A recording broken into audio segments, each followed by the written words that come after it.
It's an eater of light. Quick, have some light. No, no, no, no, no, no, no, no, no, no, no, no. No, no, no, no, no.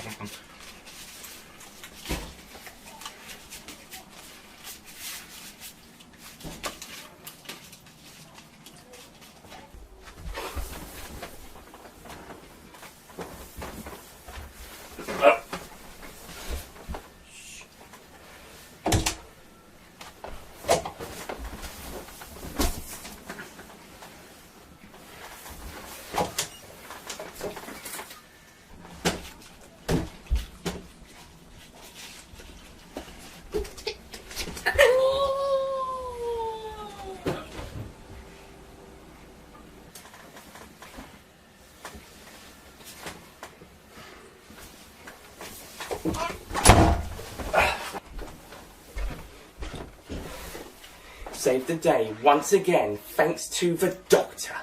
So now we've come to the first and currently only episode of the revived series of Doctor Who to be written by a writer from the classic series. Although if we take expanded media into account, like books and stuff, then we've had classic series writers write for the revived series, such as Terence Dicks writing a few of the quick read books. But in terms of the television episodes, this is the first time we've had a classic series writer write for the new series.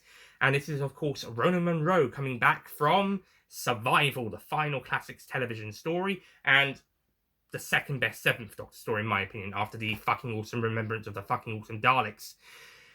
But how does her new series story compare? Well, it's no Survival, but I was actually expecting to not really like this one on a rewatch. Like, it doesn't really have that great of a reputation, and I wasn't really expecting to like it rewatching it.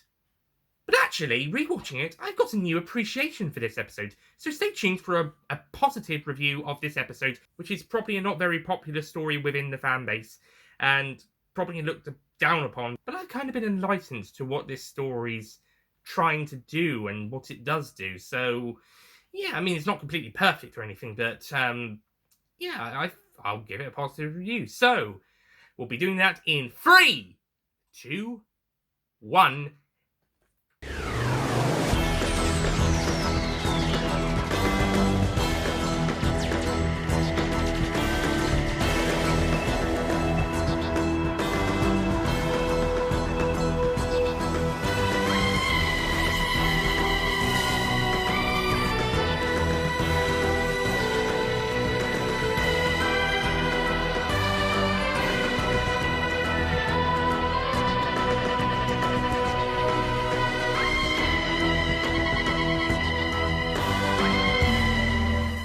Hello, ladies and gentlemen, Nick here, and welcome to my review, or revisitation review, of Doctor Who Series 10, Episode 10, The Eaters of Light. As mentioned in my 2021 sketch just before the review started, this is the first episode of the revived series to feature a classic series writer write a television episode. Although I did mention that Terence Dicks did write some of the quick reads, and there probably have been other classic writers write for other expanded media stories featuring revived series doctors and characters.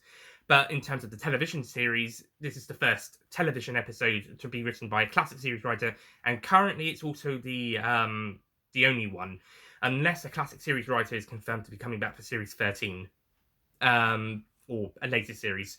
But until then, this is the only one. So, The Eaters of Light, as I mentioned, this is No Survival, which is this other story that Rona Munro, the writer of this one, wrote. That's her classic series story. This is a fantastic story, but this one's not fantastic. And as I mentioned, I thought I wasn't going to like it, or not really like it that much, when revisiting it, because it didn't really have much of a very good reception. But yeah, I thought Eaters of Light was going to go down in opinion. I thought I was going to dislike it quite a bit, or at the very least be around a similar level to what I ended up liking, how I ended up thinking about Live the Land. But actually, Eaters of Light's actually an underrated gem, I think. I mean, it's no Survival or anything, but it's still pretty good. The plot of this story sees the Doctor, Bill and Nardole travel to Scotland about in the 2nd century, I believe. And Bill has this theory about what happened to the Roman soldiers. Now, that is one thing I'll quickly bring up is that Bill doesn't actually say what her theory is about the soldiers. She just thinks they're still alive and something, but she never doesn't really have to say what she thinks. The Doctor just thinks that they've all died and stuff, but he doesn't really have a theory about what happened. So they just travel back in time to see what's happened, and ultimately they go their separate ways to try and find them. The Doctor and Bill, the Bill goes off. The Doctor and Nardole stick together, and they eventually find the battlefield and discover that something has killed all of these soldiers. And it turns out that one of the local pits, a girl called Car, is the gatekeeper of this gateway in their village, and she has actually let one of these creatures that was on the other side through so that it would kill the Romans. However, the creature is now on the loose as it was failed to be killed by the Romans and is now hunting down anything in its path. Bill meets the survivors of the Ninth Legion, the Roman army, whilst the Doctor and Nardole have to work with the pits. Though the Doctor and Nardole don't initially get on well with the pits, and they are very shouting, grumpy to begin with, but then they start to form some sort of a alliance with them, and similarly Bill works pretty well with the Ninth Legion.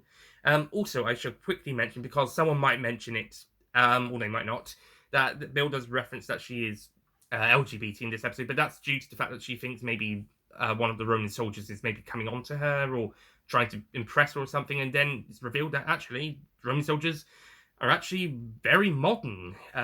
They have very modern views on LGBT sexuality. They're basically the smartest people when it comes to such thing prior to the latter quarter of the 20th century. Make that the latter 10 to 15 years, maybe 20 at a push.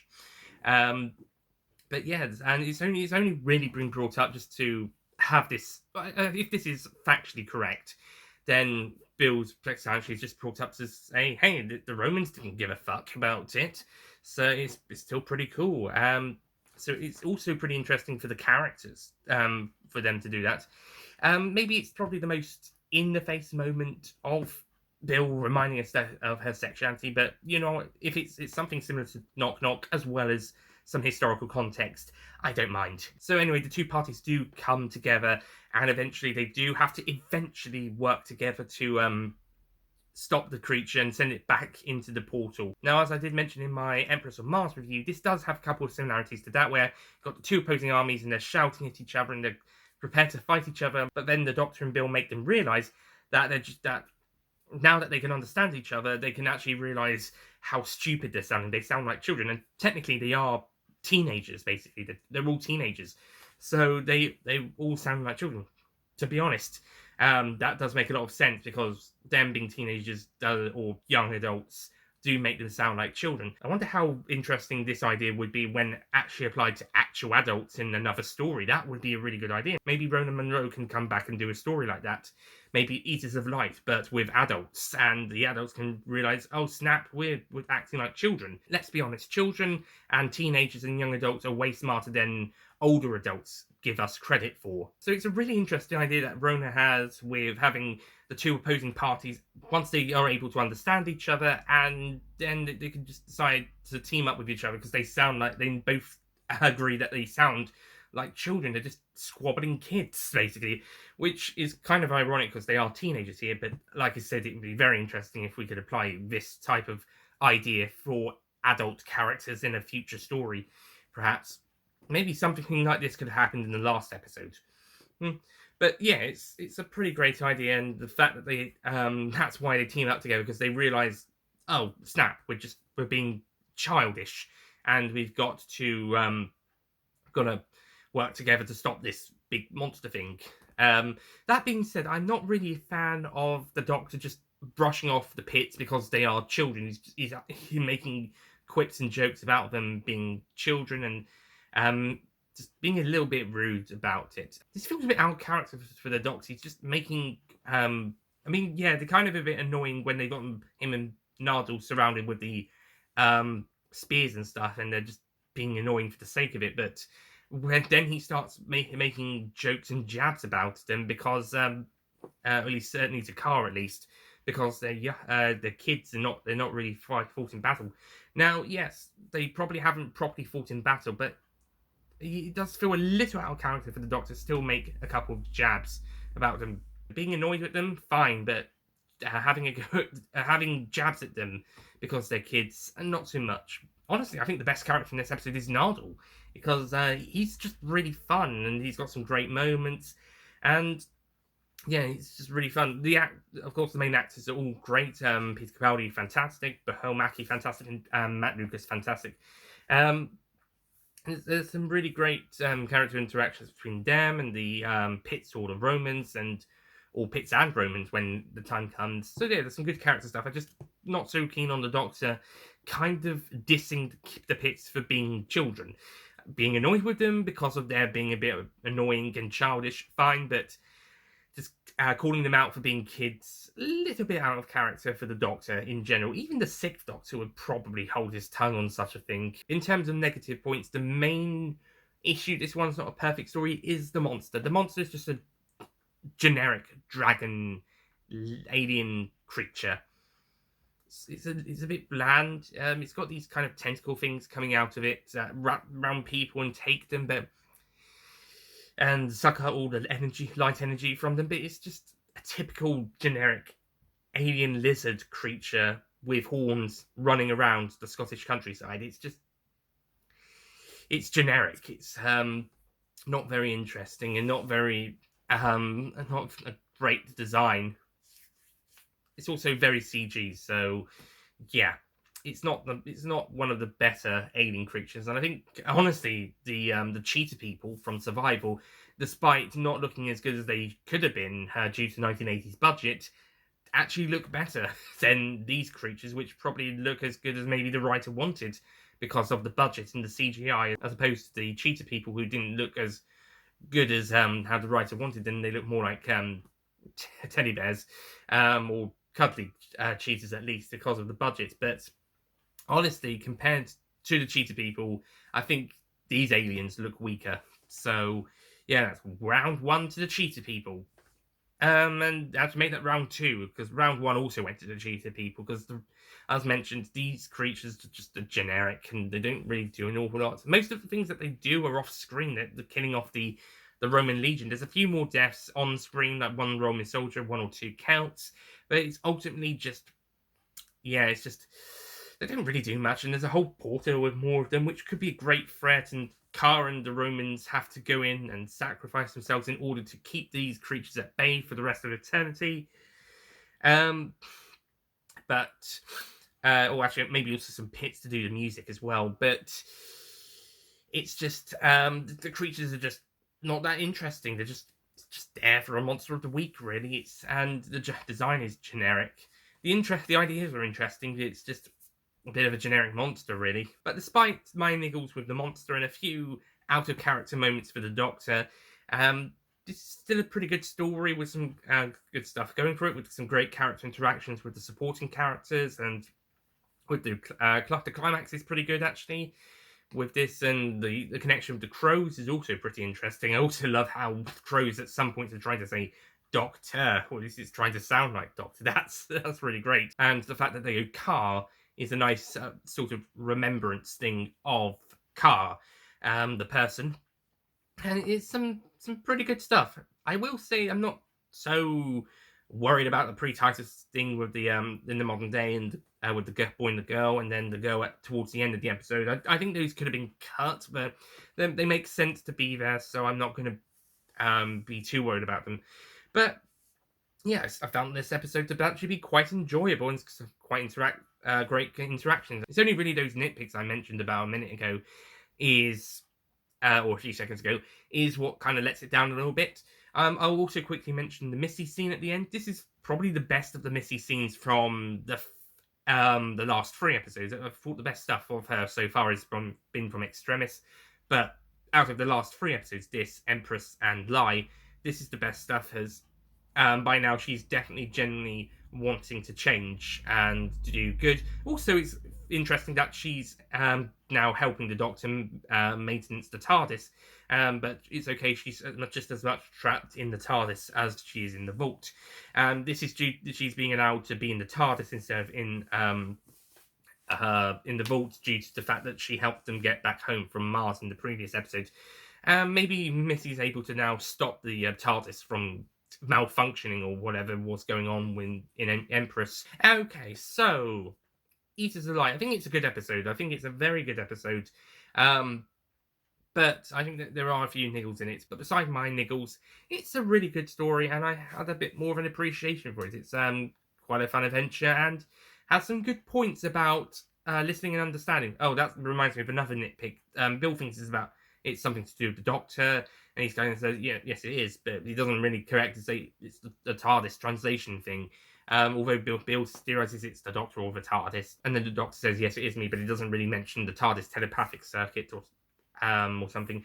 But still, the idea of everybody understanding each other because they speak the same language, because they can all understand the same language, is pretty interesting and a really great thing to touch upon.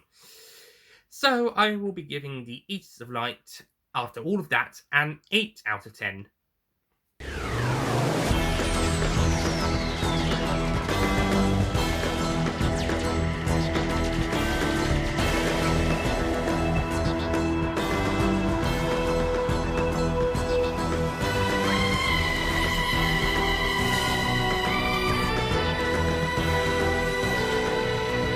Yeah, I really liked this episode. I have a new appreciation for it. I thought what it was trying to do was really great, even if the monster was a bit bland and generic design. And I had a few other nitpicks, like the Doctor making a few jabs or jokes about the pits being children, and a few other small nitpicks. So I think Eaters of Light is a good episode. It's an underrated one. I definitely recommend checking it out. But if you're not a fan of it, that's completely understandable. That's completely fine. One other thing, this episode is the lowest viewed episode of the Revive series, or at least until The Timeless Children, and it was all hands Live the Land had previously took that record, although that might add a bit more competition. But yeah, we've now come to the point where the figures are a bit low. So that's a disappointing fact, not a very fun fact, but it's still great to have a classic series writer back to write a new series episode. So, that's it from me. Thank you for watching. Next time, it's the series finale, World Enough in Time and The Doctor Falls, the last 2 episodes of Series 10, written by Stephen Moffat, and it's another Moffat finale featuring the 12th Doctor, which also features the Master / Missy and the Cybermen. The last 2 Moffat series finales haven't been very good, and one of those featured the Master / Missy and the Cybermen. And the other one also had the Simon in a cameo role. Well, maybe this one will be good. I haven't rewatched it yet, but spoiler alert, it's fucking awesome. But will I still consider it fucking awesome after the rewatch and in the Revisitation review? Stay tuned to find out, and then after that will be Twice Upon a Time, and at time of before rewatching it, I'm not expecting to like that one, never know. Might change my mind on it, and maybe I'm not expecting to. Then again, Eaters of Light and Live the Land, I wasn't expecting to like them either, and Live the Land I thought were alright, and but with quite a few issues, and this one I thought was very good. So you never know, maybe, but I'm not expecting to. The next story, even if without rewatching it, I know it's fucking awesome. So I'll see you guys next time for my Revisitation review of World Enough in Time and The Doctor Falls, the final Series 10 story, excluding the Christmas special, and the penultimate 12th Doctor story. I'll see you guys then. Goodbye.